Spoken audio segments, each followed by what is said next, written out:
Hey, this just dropped this morning. Hey, what's up, Team Heart? I might have forgotten how to make videos because it's been so long that I have not made video on this channel. But hey, small update. at&t just sent me this free phone to replace my existing beautiful Samsung S9. This phone is still going strong. I bought this about 3 years ago. I was actually gifted this by my partner about 3 years ago when I started traveling USA. And all these pictures that you see on my Instagram, all these nice pictures, all the videos, almost all of the videos since last 3 years have been shot on this. If you see like a good quality video from my previous gen videos, then that's all due to this. But alas, here's what happened which forced at&t to give me a phone, or which is forcing me to switch phones. Okay, so before we see what it is, here's a note for my Indian audience. We have Vodafone, Airtel, Reliance kind of companies in India which provide the network for the phones, mobile network. Similarly, in USA we have at&t, Verizon, T-Mobile, and a few other players.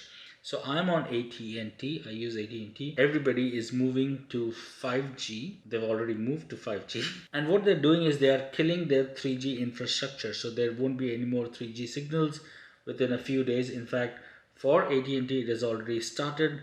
T-Mobile and Verizon will do it later this year in 2022. So what does that do? If you have a 3G phone, you no longer will get service. You won't be able to make calls, it won't work, and you'll be forced to upgrade to 4G or 5G, mostly 5G. But my Samsung S9 is already a 4G phone.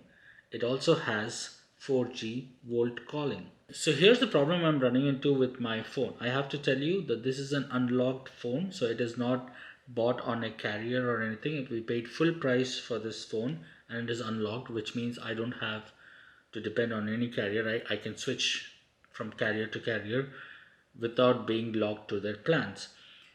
But here's the problem. From the last 1.5 months on, I've been losing signal like every 10 days or so. It'll stop my outgoing. So if I call someone, it'll automatically go to at&t customer care, and they will pick up the phone and they'll start speaking automatically without me asking anything. They'll be like, oh, we understand your problem, you need a phone. Or I'm like, what? No, I don't need a phone, I just need this to work. And they will go on to explain that my phone is a 3G phone and it won't work, and I have to explain it back to them that no, my phone is a 4G phone and there's something wrong with their system in their softwares that is identifying this.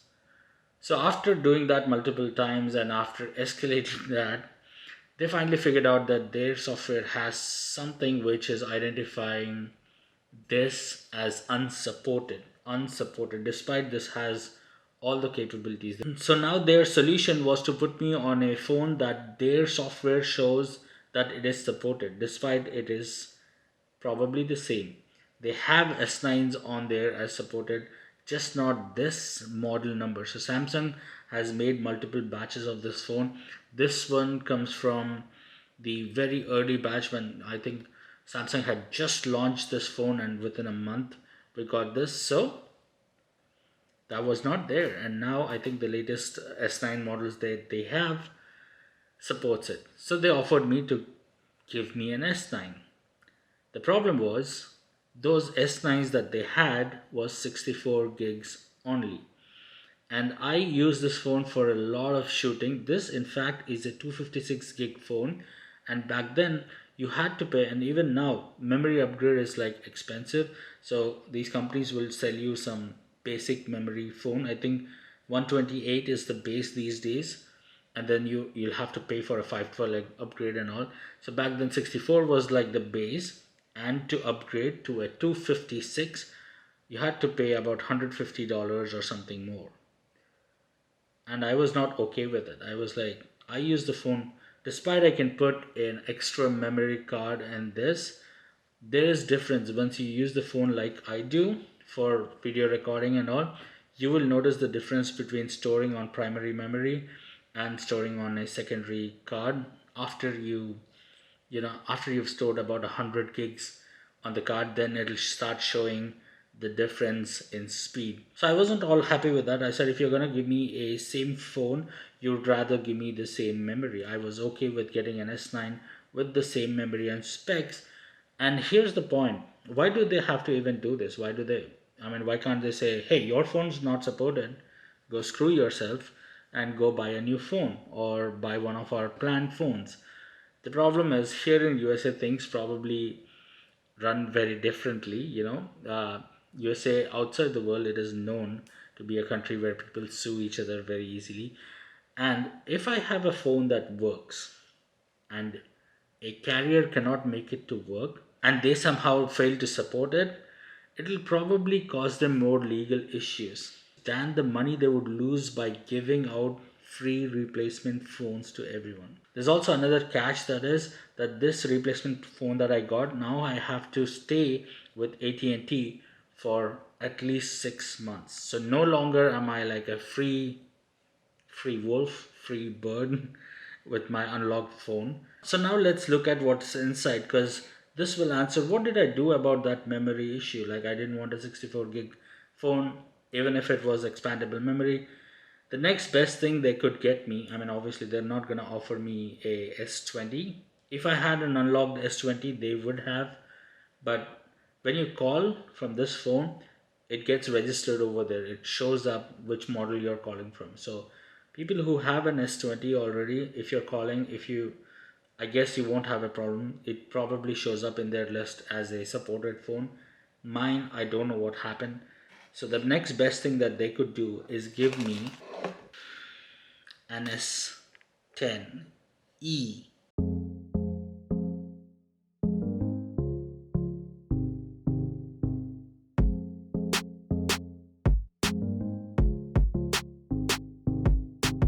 I don't know, man. This just has a weird feeling to it when compared to my S9. Is so naturally like so nice. But what do you guys think? Let me know in the comments. I'm gonna turn this on. Hey, damn! Look at that. The fingerprint sensor is on the side. It's not on the screen. It's not in the back. It's on the side. So I'm gonna turn this phone on and I'm gonna go charge it up, configure the new S10e upgrade. And while you guys tell me whether this was a nice, good decision, or should I have pushed at&t a little bit more, or I don't know what I could. This just seemed like a waste of time, or maybe I should have just bought a new phone. I really hate spending on things I don't really want to spend. There's no point. My phone was perfectly working.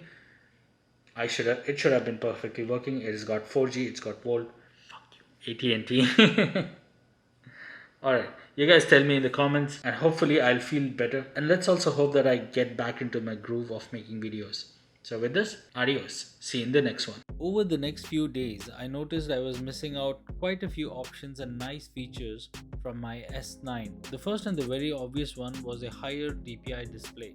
S9 had a wide Quad HD with a crisper display, while S10e on the other hand seemed a bit of a downgrade, which means any pictures that I see now on S10e won't look as sharper as it did on my old phone. It's the same while editing pics on the phone, and I do use my phone a lot for that.